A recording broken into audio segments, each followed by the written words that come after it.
Right. Could you introduce yourself, please? Of course. Aleb Lewis, Head of Facility Investment and Operations for the Cymru Football Foundation.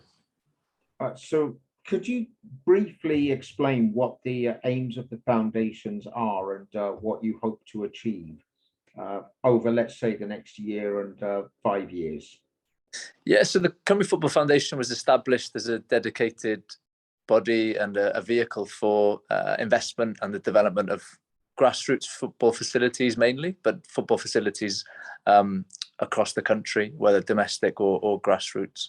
And our short-term ambitions are to coordinate investment across a variety of different funding partners to ensure that we improve the experiences of existing players and future players across the country.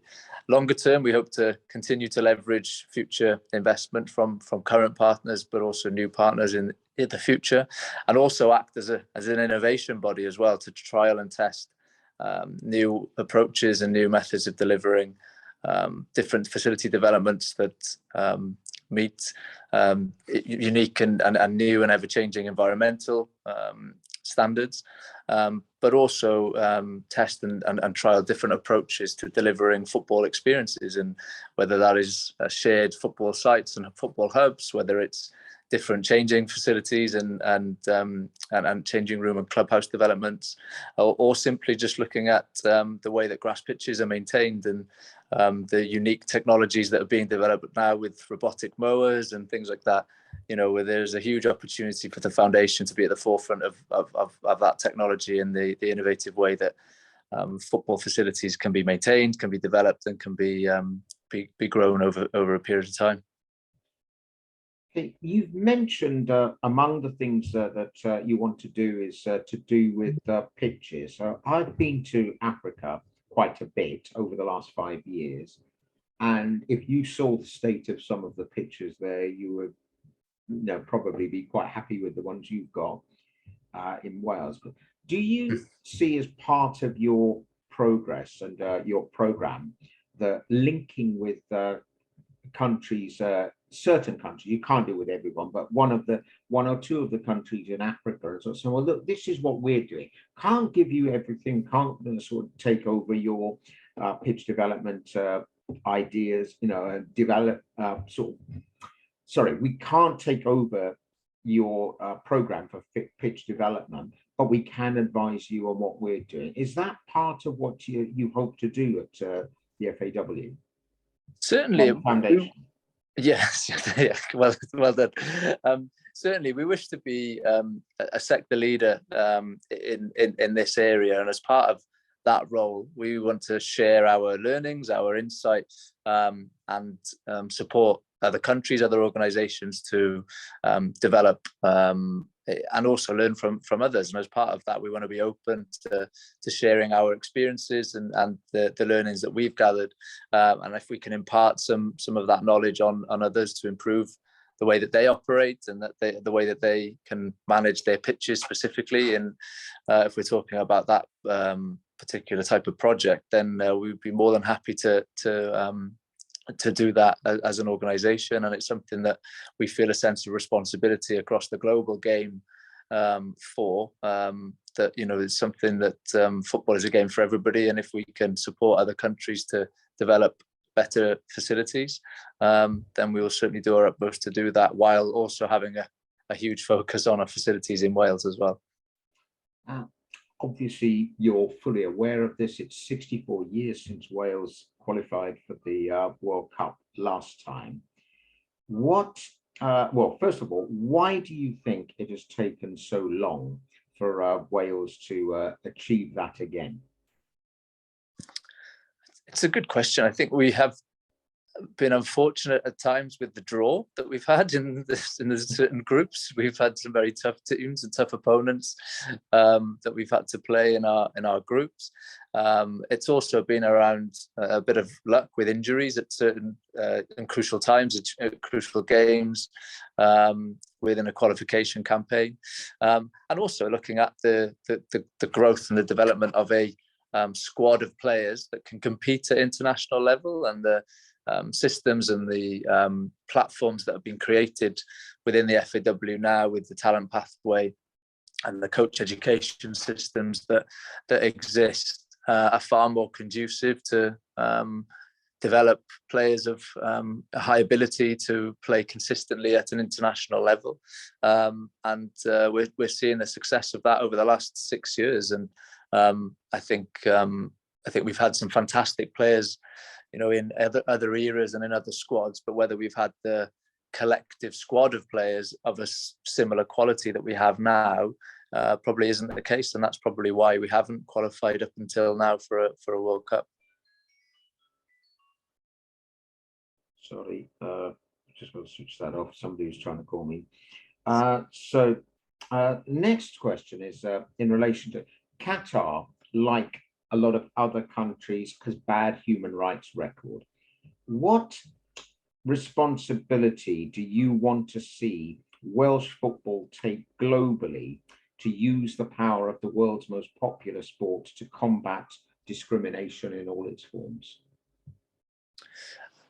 We have a huge sense of responsibility as one of the participating teams in the World Cup to showcase the power of football to unite a nation, to unite a global citizenship, to ensure that there is a huge level of respect amongst all citizens, that there's equality and inclusivity within society.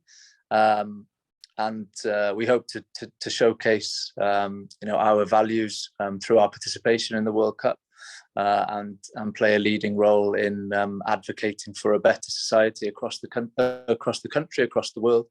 And we do feel a huge sense of responsibility in ensuring that we can display that message of unity and equality and inclusivity for all countries, whether those participating in the World Cup or those that aren't fortunate enough to be in the World Cup. That everybody should respect each other, and everybody should have the same level of opportunity as others, whether it's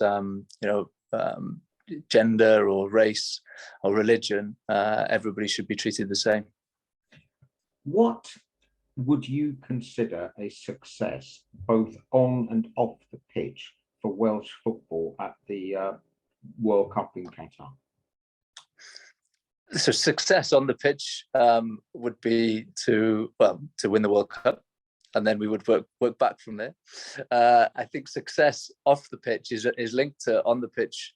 For us, is inspiring the next generation of players, or even players that potentially were playing the game that would want to come back to play football, or that were playing a version of football that want to try a different version of the game. The opportunity that the national team have during the World Cup to inspire individuals to continue playing the game or to take up the game for the first time is significant. And that's the true power of Wales's participation in the World Cup, is to have that platform on a global stage. And also the opportunity to showcase Wales as a country across the world is significant. And I can imagine that there would be some countries that may not know a huge amount about Wales as a country, and the opportunity to share our message and our story as a country is significant, given it's such a huge platform. I don't know if you know of this or not, but there is a link between one of the greatest players that Wales ever produced, and also one of the greatest players Africa ever produced. And the link is the John Charles 11 toured Zambia in the 1960s, and among the people who was in the team that they played against was a man called Godfrey Chitalu. I don't know how much you know about Chitalu, but no, at one point Cardiff was interested in signing him, and he then went on to dominate African football and even world football in 1972. So we're talking the 50th anniversary of his miraculous year.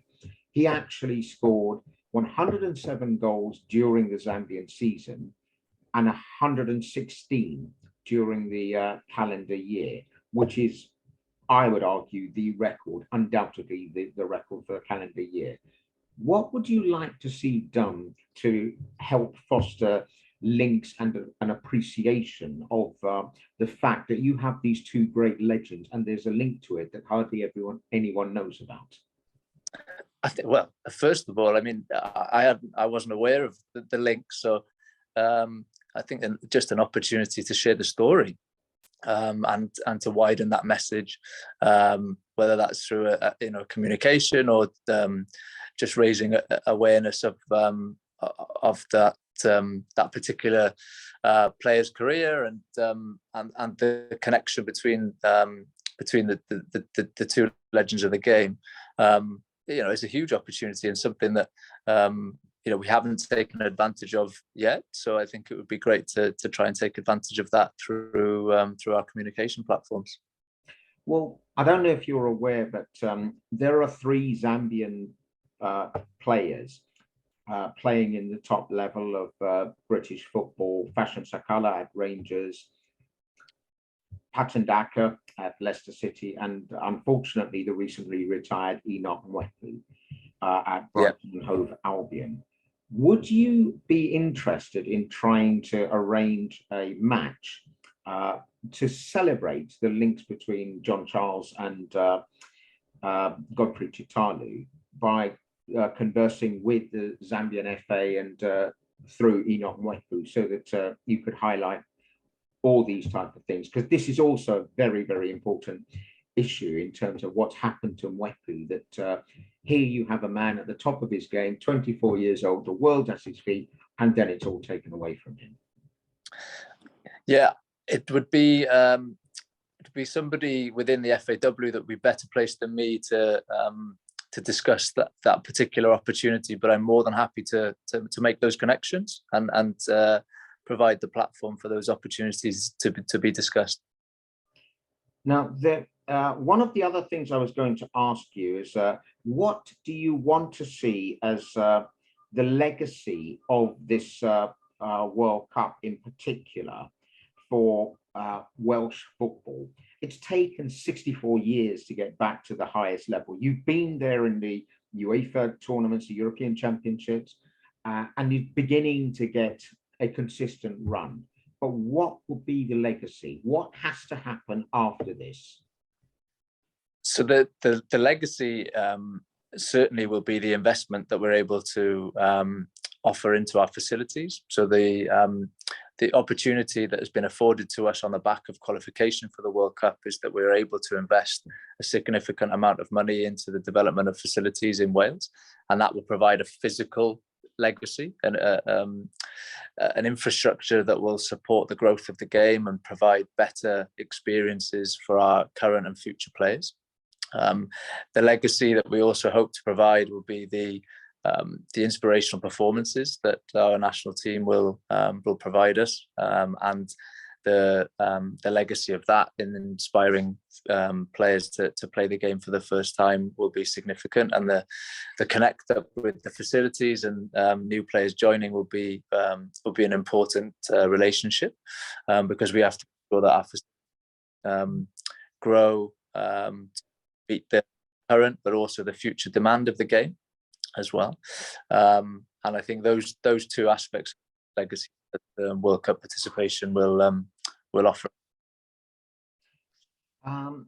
Harry Kane is going to captain England at the World Cup and will be one of the opponents for Wales, obviously, in their group.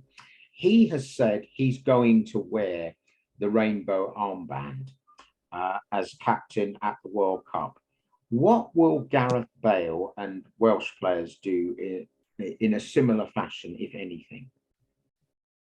Yeah, so that's a question I'm probably not able to answer myself. I'm not close enough to the national team specifically to determine what their approach will be at the World Cup itself. I know there are a number of discussions being held and will continue to be held with the players in advance of the World Cup around the opportunity to showcase a strong message of respect and inclusivity and equality at the World Cup. But specifically, I couldn't tell you at this stage what the players will do, and specifically what Gareth will do at the World Cup. Next World Cup, 2026, I'll say it in North America to make it easier, but it's going to be expanded to 48 teams. What effect do you think that will have on Welsh football? Well, we hope it might make it a little bit easier to qualify, which will be truly nice. So hopefully we won't have to wait another 64 years to get to our next World Cup. I think the opportunity for global football will be huge, because we'll have more countries being able to participate in a World Cup for either the first time or for at least a long time, and the opportunities for some of those countries to play against countries they don't get to the opportunity to play against very often is really exciting, and the expansion of that tournament and the opportunity to play in a continent or an area of the world that has some great stadiums, fantastic football tradition and history in Mexico, for example. The growth of the game in America and Canada, and particularly Canada's development over the past few years has been incredible, and America, particularly the performance of the national women's team over many years, and the development of the men's senior team, and the player development that they've the structures that they've put in place has been really impressive. So the fact that the growth of the World Cup in terms of number of teams is taking place in a World Cup that's being held across three strong football nations is a fantastic occasion, and one that will make it really exciting for the qualification campaigns. What do you want to see your foundation do to encourage football at grassroots level among girls, and also develop the women's football as a whole within Wales? So I think there are two things that we want to focus on, and they're focused on two categories. So on pitch, we want to ensure that the pitch facilities, whether they're artificial grass pitches, so 3G pitches, or grass pitches, are the highest possible quality, so that people can play more often, can have the best quality surface, conducive to enjoying the game as much as they can, and not being succumb to the poor weather that we often face in the winter here in Wales. And then off pitch is ensuring that the changing room and the clubhouse infrastructure creates a really welcoming and positive environment for women and girls to feel like they belong, and it's a game for them, and it's one that they feel as valued as the men and the boys do, and it's something that we are very clear that it has to be a connect with both the on-pitch and the off-pitch infrastructure, and it can't be one or the other, and ensuring that we develop facilities that create the best off-pitch provision alongside a really strong on-pitch provision is the key to success and the growth of the women and girls game. I had a project with the organisation I was working with, which is about football and the link, and it's very strange. It is the link between football and its power and miscarriages of justice, and helping people to recover from it. I know it sounds really strange, but what actually happened is it was inspired by Nelson Mandela, who had said that when he was wrongly imprisoned fighting apartheid, he and his comrades coped with it by setting up a group called the Makana FA. And it's the only example of an FA that is a member of FIFA without being a national organization. They managed to cope and get through their horrible ordeal because football helped them. So I was looking at this and said, well, that's actually very interesting. I wonder if it can help again. Because I found that people in Britain who are victims of wrongful imprisonment, they were saying the same thing, in that for 90 minutes on a Saturday afternoon, they weren't in prison suffering a miscarriage of justice. They were on the terraces in their mind supporting their team. So that afterwards, they come out and they're affected by it because it's, well, you can't not be affected by it. So they didn't want to go out, they didn't want to talk to people, they didn't want to socialize, but they still liked football. And so I sort of developed this program, which is to try to use football to help them, to bring them as honored guests to football matches, wine and dine them, so to speak, make a fuss of them, tell them they matter and show them they matter. So they feel football's love and it has an effect in the wider community. Now, I have to say, and I'm very, very grateful to this, the FAW has been very, very supportive of this project. And they have helped with a number of the victims of miscarriages of justice. Is that something you would like to see the foundation do as well, work on this scheme? So the relationship we have with the FAW is that we're essentially an extension of the FAW's role as the governing body of the game, and we have a very specific remit as a body dedicated to the development of facilities, and we would like to ensure that we can support the FAW's work in any possible capacity and any relationships, current or future, that they wish to develop. What projects do you have in the pipeline? Not ones that you're actually doing at the moment, but ones if you had a choice of saying, I want to introduce 2 absolute core projects over the next 5 years, what would they be? The project that I'm particularly passionate about ensuring that we invest in and work with our local authorities on is the grass pitches that are managed by our local authorities, our parks pitches. They are such a hub of football activity, particularly on weekends. But unfortunately, we see the highest number of cancellations across the local authority-owned parks pitches. And that's for a number of reasons.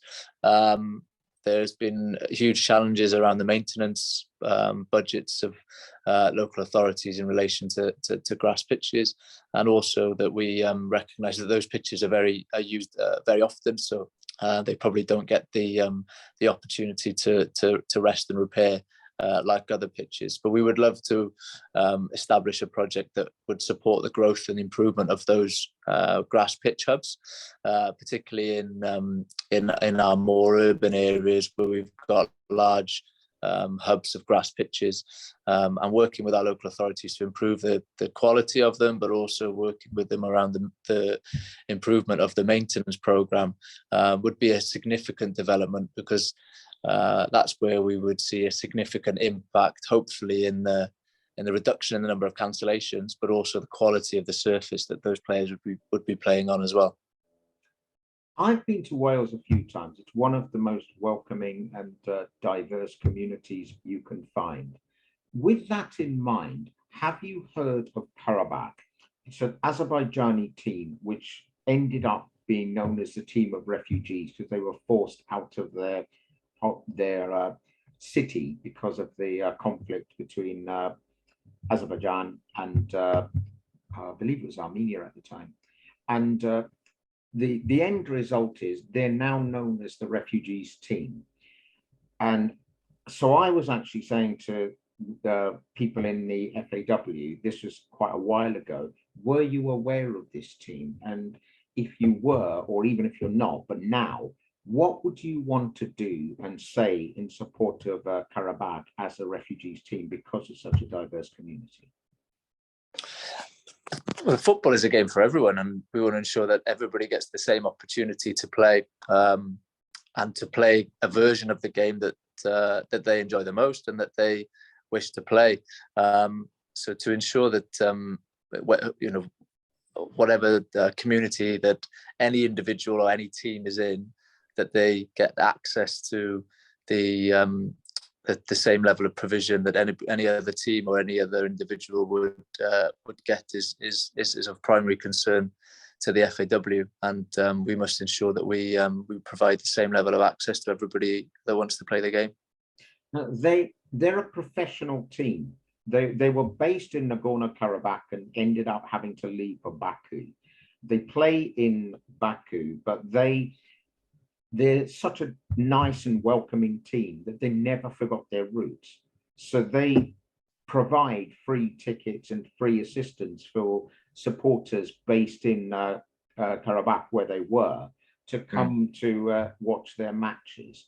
And as such, I would say they are the premier refugee team in the world. And they deserve some degree of recognition for this, because I found it quite interesting that UEFA said, wasn't Bayern Munich and Porto wonderful for their support of refugees? The answer to which is yes, they were. But what about Karabakh? So what we were looking at was like maybe a solidarity gesture from the FAW of a signed Wales shirt to Karabakh, essentially saying, we know who you are. We appreciate what you've done. Congratulations. Is that something you would support? So I think that's something that we can certainly put you and representatives of Karabakh in connection with Jason Webber, our EDI manager, who could certainly make that happen. Is there anything else you'd like to add in terms of the work that your foundation does and where you want to see it go and what support you need from the public as a whole? The only message from me is that it's such an exciting time for Welsh football, with the World Cup on the horizon and the opportunity that the participation at the World Cup has afforded us in investing in our facilities and our infrastructure. We have short and longer term goals in terms of our facility development, and all we'd ask is for clubs and organisations to be patient, but also to really think longer term about their unique visions and their unique goals as an organisation, and we want to ensure that we can help them deliver those goals and deliver their vision through our facility investment. And I think that working together with our network of clubs and organisations, we'll be able to deliver a better facility infrastructure to deliver the growth of the game in Wales. Lastly, a friend of mine, a journalist, managed to get the coach of Brazil to support a supposed FIFA scheme to support the workers in Qatar who had helped build the stadiums. That is obviously Tite, the Brazil coach. Is that something you would want to see Welsh football do as well? As I mentioned earlier, there are a number of discussions that have been held between a number of countries participating in the World Cup, and Wales have been part of those conversations from the outset since they qualified, to ensure that we could use our influence and use our platform as a participating country of the World Cup to influence change and change for good across a variety of different societal issues in Qatar, and that won't change prior to the World Cup and also post World Cup as well, because we recognise that we don't want the World Cup just to be a peak of the mountain, and that things are forgotten about after the World Cup, and we want it to be a long-term legacy for the country to ensure that there's longer term improvements and changes that will help the lives of a number of citizens in that country off the back of the changes that have been made in advance and during the World Cup. Is there anything else you'd like to add? No, thank you, Satish. Let me just switch this recording off then.